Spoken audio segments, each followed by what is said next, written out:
మీ ఎలాంటి వ్యాపార ప్రకటనలకైనా వెంటనే మా ఛానల్ సంప్రదించండి. శుక్లాంబరధరం విష్ణుం శశివర్ణం చతుర్భుజం ప్రసన్నవదనం ధ్యాయేత్ సర్వవిఘ్నోపశాంతయే అగజాన పద్మార్కం గజాన మహార్నిశం అనేకదంతం భక్తానాం ఏకదంతోపాస్మహే. ఓం గం గణపతయే నమః. ఓం శ్రీమాత్రే నమః. ఓం శ్రీ గురుభ్యో నమః. నా పేరు వాడ్రే వదనారాయణరావు శర్మ, సిఎంఏ. కుంభరాశి వారికి ఫారిన్ వెళ్ళడానికి రెడీగా ఉండండి. మీరు ఏంట్రా స్టార్టింగ్ అంటావు? ఏం లేదండి, మీరు వెళ్తున్నారు. ఇందుకు ఒక రీజన్ కూడా చెప్తా. ముఖ్యంగా మీ లగ్నం గురించి చెప్పాలి, రాశి గురించి చెప్పాలి. ఆ రాశిలోనే రాహు ఉండడు, అంత మంచిది కాదండి. కానీ గురుడు చూస్తున్నాడు, చూసారా? అది గురుడు చూడలా. మరి సెకండ్ భావాధిపతి ఖచ్చితంగా ఇలా రాశిని చూస్తాడు, కాబట్టి ధనప్రాప్తిని కలిగిస్తాడు. రాహు వలన ఎటువంటి దోషాలు ఉన్నా సరే వాటిని తగ్గించేస్తాడు. రాహు వలన దోషాలు రాకుండా ఉండవన్నాం. వచ్చినా కూడా ఆయన మిమ్మల్ని రాహుని కంట్రోల్గా ఉంచి మీకు మంచి శుభాలే జరిగి తీరుతాయి. మిమ్మల్ని శనీశ్వరుడు ఫారిన్ కంట్రీస్ పంపిస్తాడంటే నమ్ముతారా? నమ్మరు, కానీ నన్ను నమ్మాలి. ఎందుకంటే నేను ఏదో చెప్పడం కాదండి, సరదాగా అంటున్నాను. ఎందుకంటే శాస్త్ర ప్రకారము శనీశ్వరుడైనా ఏ రాశి అధిపతి అయినా 12th హౌస్ లార్డ్ ద్వితీయ భావంలో ఉన్న కొన్ని కాంబినేషన్స్ మీ అవన్నీ చెప్పాల్సిన అవసరం లేదు, ఉన్నాడు కాబట్టి ఫారిన్ యోగం ఉంది. మీరు ఉద్యోగాల రీత్యా ఫారిన్ వెళ్తారు, ధన సంపాదన సంపాదించుకుంటారు, ఫారిన్లో సెటిల్ అవుతారు. కొంతమంది ఇంకా అవసరం ఉంది. సరే, అది పక్కకు పెడితే ఫారిన్ యోగం ఉందని చెప్తున్నా. కానీ ద్వితీయ భావంలో శని ఉన్నాడు కదా, మరి అది ఆయన ఇబ్బంది పెడతాడు కదా, కుటుంబంలో ఇబ్బంది పెడతాడు. మరి అమ్మ అన్నీ చేస్తే ఎట్లాగైనా కుటుంబంలో ఇబ్బంది పెడతాడు. ధనాన్ని సకాలంలో చేతికి అందలేకపోకుండా అలా వచ్చి ఇలా తీసుకోవడానికి లేట్ చేసి తీసుకుంటాడు. అలాగే పెద్ద వాళ్ళతో మీ మాట పరుషంగా ఉంటుంది కాబట్టి కొద్దిగా జాగ్రత్తగా కామ్గా ఉంటే సరిపోతుంది. దానివల్ల ఎదురు వాళ్ళు ఇబ్బంది పడతారు. కొద్దిగా జాగ్రత్తగా ఉండండి, కొద్దిగా జాగ్రత్త ఉంటే సరిపోతుంది. సరే, అది ద్వితీయ స్థానం గురించి చెప్పుకోవడం కాబట్టి 4th భావాధిపతి కూడా మీకు కంఫర్టబుల్నెస్ తక్కువ, సుఖస్థానం తక్కువ, విద్యలో తక్కువ అనుకుంటాం కదా. శుక్రుడు బాగున్నాడు ఇప్పుడు మీకు, ఏం పర్లా. 4th భావాధిపతి మీకు 7వ స్థానంలో ఉన్నాడు. చిన్నగా 4th భావాధిపతి 7వ స్థానంలో ఉన్నా కూడా దూర ప్రాంత ప్రయాణాలు, ఫారిన్ కంట్రీస్, ఇవన్నీ చెప్పుకుంటే చాలా ఉంటాయి. 4th భావాన్ని శని చూస్తున్న తల్లి గారికి ఆరోగ్య పరిస్థితులు కొద్దిగా ఇబ్బంది పడతారు. ఆవిడ చదువులో కూడా ఆటంకాలు ఏర్పడుతూ ఉంటాయి విద్యార్థులకి. అలాగే భూముల విషయంలోనూ, అయితే వ్యవసాయ రంగంలోనూ కొద్దిగా మీకు నష్టాలు జరగడానికి అవకాశం ఉంది. కానీ ఆ నష్టాలు తక్కువగా ఉంటాయి, ఎందుకంటే శుక్రుడు ప్రభావం ఉంది కదండి మీకు. సరే, పక్క పెడదాము. పంచమస్థానంలో గురుడు లేడా? గురుబలం లేదా మీకు కుంభరాశి వారికి? మరి ఆయన భాగ్య లాభస్థానాలు చూస్తున్నాడంటే సామాన్యమైనటువంటి ఆస్ట్రాలజర్స్ మీరు చాలామంది ఉన్నారండి, వాళ్ళకి తిరుగులేని సంపదలు ఇస్తారు, అదృష్టాన్ని ఉంటుంది. పంచమస్థానంలో గురుడు ఉండడం వల్ల మీ పుత్రులకి, ముఖ్యంగా పుత్రులు, ఎటువంటి ప్రాబ్లమ్స్ వచ్చినా లా రిలేటెడ్, నేను చాలా కాలం చెప్తున్నానండి ఇదే విషయం. లా, కోర్టు, అంటే న్యాయపరమైన చట్టపరమైన ప్రాబ్లమ్స్ వస్తే రాకూడదని కోరుకుందాం. వాళ్ళు విజయం సాధిస్తారు. అంటే వాళ్ళు నిజాయితీగా విజయం సాధిస్తారని తప్ప అన్యాయంగా ఉండదు. నిజాయితీ పౌరులకి విజయం సాధించి తీరుతారు మీ జాతకం వల్ల. అంత యోగాన్ని కలిగిస్తాడు. అంతేకాకుండా పుత్ర సంతాన యోగాన్ని మీకు కలిగిస్తాడు. అలాగే స్టాక్ మార్కెట్లో బాగా ధనప్రాప్తిని కలిగించేట్టు చేస్తూ ఉంటాడు. అందరూ ఆడకండి, నేను కొంతమంది గురించి చెప్తున్నాను అంతే. అంతేకాకుండా సాహిత్య రంగం తెలుసు కదండి. మనం సాహిత్యంలో కవులుగా, రచయితలుగా అంటాం కదా, అద్భుతంగా రాణిస్తారు మీరు. గురు ప్రభావం వలన కూడా సంగీత, సాహిత్య, నృత్య కళాకారులకి, టెలివిజన్లో, సినిమా రంగంలో వరకు, ఈ కళారంగంలో కూడా డెవలప్ చేస్తాడు ఆయన. పంచమస్థానంలో గురుడు ఉండడం వల్ల చక్కటి భోజన వసతి కలిగిస్తూ ఉంటాడు. అలాగే కొంతమందికి రాజకీయ రంగంలో పదవులు కలిగిస్తూ ఉంటాడని చెప్పి మనం వింటూ ఉంటాం, చదివాను కూడా నేను. కొంతమందికి అవకాశాలు ఇవ్వచ్చేమో, కానీ 6వ భావంలో శుక్రుడు తప్పండి. మరి మారిపోతున్నాడు అనుకోండి, ఆయన 14వ తారీఖు వరకు 6వ భావంలో ఉంటాడు. 6వ భావంలో ఉండడం వల్ల శుక్రుడు చతుర్థాధిపతిగా 6వ భావంలో అంతే ఇవ్వడం. 6వ భావంలో శుక్రుడు తప్పు. సో తప్పు అంటే ఏంటి, అర్థం ఏంటంటే శుభ ఫలితాలు ఇవ్వడం, కొద్దిగా చెడు ఫలితాలు ఉండడము, కొంచెం చిన్న ఇబ్బందికరమైన వాతావరణం ఉండడం ఇది జరుగుతుంటుంది. అది ఎక్కువ ఫోకస్ చేయాల్సిన అవసరం లేదు. కానీ మేనమామలకి, మేనత్తలకి బాగుంటుంది. అనారోగ్య సమస్యల దగ్గర రానివాడు ఆయన. అలాగే శత్రు భయం లేకుండా కాపాడుతుంటాడు. ఆయన ఇచ్చే ఫలితాలు ఉంటాయి, కానీ కొద్ది చెడు ఫలితాలు ఉంటాయి, భయపడాల్సిన అవసరం లేదు. రవి బుధులు 7వ స్థానంలో ఉన్నారు. మంచిదా? ఖచ్చితంగా మంచిదే. 7వ స్థానం మంచిదని ఎందుకు కాన్ఫిడెంట్గా చెప్తానంటే, 7వ స్థానంలో 7వ అధిపతి ఉండడము రవితో కలిసి బుధుడు ఉండడము, అది జనరల్గా రవి బుధుడు కలిసి ఆ రాశిలో ఉంటే బుధోద్యోగం అంటాం మనం. సో భార్యాభర్తల వలన అదృష్టం సంప్రాప్తిస్తుంది మీకు. మరి కేతువు రవితో ఉన్నాడు కదా, సప్తమ భావం దోషం ఉంది కదా, దోషమే. మరి ఆ దోషమే. కానీ రవి బుధుడు కూడా చెప్తున్నాను కాబట్టి మీరు మీ భార్యాభర్తలు కలిసి ఉండడము, వ్యాపార రంగంలో అభివృద్ధి చెందడము, మీ వివాహ వేడుకలు ఇంట్లో జరగడము ఉంటుంది. శుక్రుడు కూడా 15 తారీఖు సప్తమంలోకి వస్తున్నాడు, అది మంచిదే. కానీ కేతుతో కలిసి ఉన్నాడు కదా, మరి అది మంచిది కాదు కదా. కానీ నిజంగా మంచిది కాదు. ఏంటో ఇన్ని విషయాలు చెప్తున్నాడు వీడు అనుకుంటారు, కరెక్టే, నిజమే.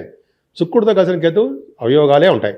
కానీ సప్తమ స్థానంలో శుక్రుడు వచ్చే రిజల్ట్స్ కూడా ఉండాలి కదా. అంటే వివాహ వేడుకలు జరగడము కదా, కళ అంటే కొద్దిగా కళారంగంలోనూ అంటే మంచి మంచి బట్టలు వేయడము, ఆభరణాలు ఇవంటాం జర కళగా ముఖం కళగా కనిపిస్తుంది, అందం కనిపిస్తున్నారు, వీడు బాగున్నారు అని అంటాను కదా. శుక్రుడు వల్ల ఫలితాలు ఉంటాయి. ఓకే, మరి కుజుడు అష్టమంలో ఉన్నాడు కదండి.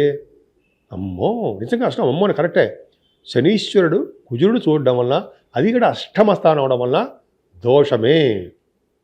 ఏంట్రా అంటే కొండ బదులు కొట్టి మాట్లాడుతున్నాడు అనుకోకండి. దోషమే చెప్పాలి, భయపడవలసిన అవసరం లేదు. అదే చెప్తాను మీకు. శనీశ్వరుడు అష్టమస్థానం చూడడం వల్ల దీర్ఘాయుర్దాన్ని కూడా చంపేస్తాడు, చంపడం. చిన్నపాటి యాక్సిడెంట్స్, చిన్నపాటి బ్లడ్ కనపడ్డాలు, ఎప్పటి నుంచో మనం ఆపరేషన్ చేసుకుందాం రా బాబోయ్ అనుకున్న వాళ్ళు కొంతమంది ఉంటారు. వాళ్ళకి చిన్న మైనర్ ఆపరేషన్స్ ఇవి ఉంటాయి, చిన్న సిజరీన్ ఆపరేషన్స్ ఉంటాయి, బ్లడ్ కనిపిస్తుంది. అది అందరికీ కాదండి, కొంతమందికి ఉంటుంది. కొంతమందికి ఏంటంటే రోడ్డు మీద పడిపోవడము, యాక్సిడెంట్ అవడము, దెబ్బలు తగలడము, పాదాలకు దెబ్బలు చిన్న ఉంటాయి. భయపడవలసిన అవసరం లేదండి. సుబ్రహ్మణ్యేశ్వర స్వామిని కొలిచిన వాళ్ళకి ఎప్పుడు భయవాడిని తీసేస్తాడు, అయినా భయపడవలసిన అవసరం లేదు. అందుకే ఓం రామేష్టాయ నమః, ఓం రామేష్టాయ నమః, ఓం రామేష్టాయ నమః అంటే ముఖ్యంగా శ్రీరామచంద్రుడు మనం కాపాడుతున్నాడు. ముఖ్యంగా ఆంజనేయ స్వామి వారు కూడా అక్కడే ఉంటారు. మరి భయం ఎలా? భయపడాల్సిన అవసరం లేదు. అది 13వ తారీఖు వరకు చెప్తున్నా. ఆ తర్వాత నుంచి వస్తారంటే రవి బుధులు భాగ్యంలోకి. ఇక మీరు ఫారిన్ కంట్రీస్ వెళ్తారు. అంతేకాకుండా రవి బుధుల వల్ల మంచి చక్కటి విద్య వస్తుంది, ఇంజనీరింగ్ విద్య కానీ, అలాగే రవి బుధ కాంబినేషన్ వల్ల డాక్టర్స్, మెడిసిన్ విద్య కానీ వస్తుంది. ఫారిన్ వెళ్తారు, ఉన్నతమైన ఎంఎస్ అంటారు సార్, ఎంఎస్ కోసం ఉన్నత విద్య నుంచి వెళ్తారు, అది ఖచ్చితం. అంతేకాకుండా తీర్థయాత్రలు చేస్తారు, అదొకటి ఖచ్చితం. గురుగారులు, పీఠాధిపతులు, రవి బుధులు ఉన్నారు కదా, సూర్యభగవ దేవాలయాలు, అలాగే విష్ణు సందర్శనాలు, తిరుపతి అటువంటి దర్శనాలు, అలాగే గంగా స్నానాలు, గురుగారితో వెళ్తారండి మీరు. అటువంటివన్నీ జరగబోతున్నాయి. అలాగే చంద్రగ్రహణం కూడా వస్తుంది. బహుశా ఈ సెప్టెంబర్ నెలలో మీరు బహుశా నైమిసారణ్యం కూడా యాత్ర చేయవచ్చండి. కలి ప్రవేశించిన ప్రదేశం ఏంటయ్యా అంటే నైమిసారణ్యం. పర్ఫెక్ట్గా ఉంటుంది, చాలా అద్భుతమైన ఫలితాలు ఉంటాయి. అందుకని అక్కడ మీరు స్థానాలు కూడా చేస్తారు, గురుగారితో వెళ్తారు. చెప్పుకుంటే చాలా ఉందండి. కానీ దశమస్థానంలో కుజుడు అంటే అష్టమస్థానంలో రవుదులు గురించి చెప్పుకుంటాం కదా. అష్టమస్థానం రవుదుల్లో ఫారిన్ యోగము, ఫారిన్ నుంచి కరెన్సీ, అలాగే భగవంతుడి దయ వలన మీకు గవర్నమెంట్ ద్వారా ధనప్రాప్తి కలుగుతుంది. కుజుడు భాగ్యంలో ఉన్నాడు. అమ్మో అనుకోకండి, అమ్మో లేదు ఏం లేదు. కుజుడు భాగ్యంలో ఉన్నది మాత్రం చెడు ఫలితాలు ఏమీ ఇవ్వడం. 10th హౌస్ లాట్, ఈ 9th హౌస్ అంటే మంచి పేరు తీసుకొస్తాడు. మీరు పేరు ప్రఖ్యాతులు ఉంటాయి, గురువుచే చూడబడుతున్నారు. భయమా? అది ఆలోచించే విషయం లేదు. రాజకీయ రంగంలో బాగా డెవలప్ అవుతారు. అంతేకాకుండా భాగ్యస్థానంలో శుక్రుడు వలన మీకు రియల్ ఎస్టేట్ రంగంలో ఉన్న వారికి అద్భుతమైన భూములు అమ్మేయడము, అపార్ట్మెంట్స్ అమ్ముడుపోవడము, లాభాలు అధికంగా రావడము, ఇవన్నీ జరగబోతున్నాయి. కింద దినంలో మీరు భూదానం చేసుకున్నారు కాబట్టి మీరు అలా ఉన్నారు. అద్భుతమైన ఫలితాలు జరగబోతున్నాయి. కుజుడు వలన, భాగ్యస్థానంలో కుజుడు వలన కూడా తీర్థయాత్రలు చేసుకోబోతున్నారని జరగబోతున్నాయండి. అన్నీ చేసుకుంటున్నారు. ఉన్నతమైన విద్య రీచి కూడా మీరు విదేశాలకి వెళుతున్నారు. ఇంకా రవుదులు కూడా చెప్పాను. అలాగే కుజుడు కూడా అంతే. భాగ్యం భాగ్యమే, అదృష్టం అదృష్టమే. అదృష్టాన్ని ఎవడు చెడగొట్టలేడు, గురుడు కాపాడుతుంటాడు మిమ్మల్ని. దశమస్థానం 10th హౌస్, 10th హౌస్లో ఎవరంటే కుజుడే కదా. కుజుడు గురుడిచే చూడబడుతున్నాడు కదా. గవర్నమెంట్ సంబంధించిన వృత్తిలో మీరు ఉంటారు. రాజకీయ రంగంలో పదవులు వస్తాయి. ముఖ్యంగా ఆడవాళ్ళు చెప్తానండి, లేడీస్ కుంభరాశిలో ఆడవాళ్ళకు కూడాను ఏంటంటే మీరు గవర్నమెంట్ సంబంధించినటువంటి ఇంటర్వ్యూస్కి వెళ్తున్నారు, ఎగ్జామ్స్ రాస్తున్నారు. మీ జాతకాల రీత్యా మీరు ఆ పదవులు పొందడానికి అవకాశాలు ఉన్నాయి. ఉన్నతమైన పదవులు ఖచ్చితంగా బాగుంటుంది. పైగా సివిల్ సర్వీసెస్, గ్రూప్స్ రాస్తుంటారు సరే, కుజుడికి ప్రభావం కదా, వాటిలో బాగా సాధిస్తారు. ఇంజనీరింగ్ విభాగాల్లో ఉన్న వారికి అంటే ఈ రియల్ ఎస్టేట్, సాఫ్ట్వేర్ రంగ ఉద్యోగస్తులకి చాలా అనుకూలమైన కాలం. గవర్నమెంట్ సంబంధించిన ఉద్యోగస్తులకి, రియల్ ఎస్టేట్, సాఫ్ట్వేర్ రంగ ఉద్యోగస్తులకి, ప్రైవేట్ రంగ ఉద్యోగస్తులు అందరూ కూడా గురు ప్రభావం ఉండడం వలన యోగమే. లాభస్థానాన్ని గురుడు చూస్తున్నాడు. లాభాధిపతి లాభస్థానం చూసుకోవద్దు, ఇంకెవడు ఇస్తాడని డబ్బులు అంటే భాగ్యస్థానాన్ని చూస్తున్నాడు, లాభస్థానాన్ని చూస్తున్నాడు గురుడు. అంటే మీరు చేస్తున్న వృత్తి వ్యాపారాల ద్వారా ధన సంపాదన బాగా ఉంటుంది. అంటే మీరు అనుకున్న దానికంటే రెట్టింపు లాభాలు ఉంటాయి. అంటే మీరు చేస్తున్నటువంటి కాన్ఫిడెన్స్గా చేస్తున్నటువంటి నియమబద్ధంగా నిజాయితీగా చేస్తున్నటువంటి వ్యాపారాలు మాత్రమే చెప్తున్నాను నేను. రియల్ ఎస్టేట్ రంగం వాళ్ళు ఖచ్చితంగా బాగా డెవలప్ అవుతుందండి. లాభస్థానం కూడా చూస్తున్నాడు గురుడు. కాబట్టి సినిమా రంగం, పొలిటికల్ రంగం, అయితే మీకు వేదశాస్త్ర పండితులు అంటే వేదశాస్త్రాలు పండితులు వీళ్ళందరూ కూడా భాగ్య లాభస్థానాలు చాలా చాలా బాగున్నాయి. కాబట్టి భగవంతుడు మనం కాపాడుతున్నాడు. మీకు ఏం భయపడాల్సిన అవసరం లేదండి. అమ్మవారు జపాలు చేయించుకోండి, జపాలు కాదు అమ్మవారు పూజలు చేయించుకోండి, అభిషేకాలు చేయించుకోండి, చండీ హోమాలు అంటే చేయించుకోండి. చక్కగా అభివృద్ధి పదంలో మీరు ఉంటారు. 12 రాశుల వారికి అండి చిన్నపాటి రెమెడీస్ చేసుకుందాం చెప్తాను. అది డబ్బులు ఖర్చు భాగవతం ఏం ఉండదు. 12 రాశుల వాళ్ళు చెప్పుకోదగ్గ పూజలు ఏంటయ్యా అంటే ఈ నెల అంటే సెప్టెంబర్ నెలలో 22వ తారీఖు నుంచి ఆశ్వయుజ మాసం వస్తుంది. ఆశ్వయుజ మాసం అంటే దుర్గా అమ్మవారికి పవర్ ఎక్కువ ఉంటుంది. అంటే 10 రోజులు మనం చేసుకుంటాం. పైగా మనకి ఆశ్వయుజ సెప్టెంబర్ నెలలో కూడా యమధర్మరాజు దౌష్ట్రములు అంటారు, కూరలు వస్తుంటాయి. దానివల్ల చాలా మరణాలు సంభవిస్తుంటాయి. అంటే గాలి వలన, పిడుగుపాట వలన, నీరు వలన, వర్షాల వలన ప్రమాదాలు కలుగుతాయి. సో వీటన్నిటి నుంచి మనం బయటపడాలంటే 12 రాజులకు చెప్పదగ్గ అంశం ఏంటంటే దుర్గమ్మవారిని కలవడమే.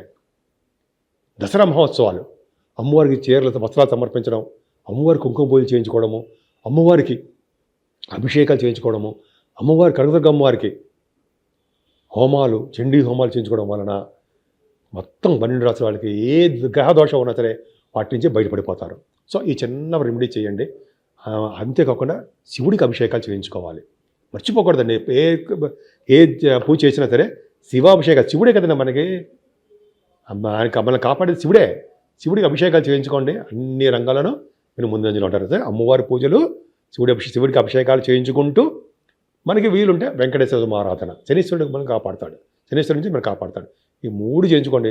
అవకాశం ఉంటే ఎక్కువగా అమ్మవారిని పూజించండి, సకల శుభాలు పొందుతారు.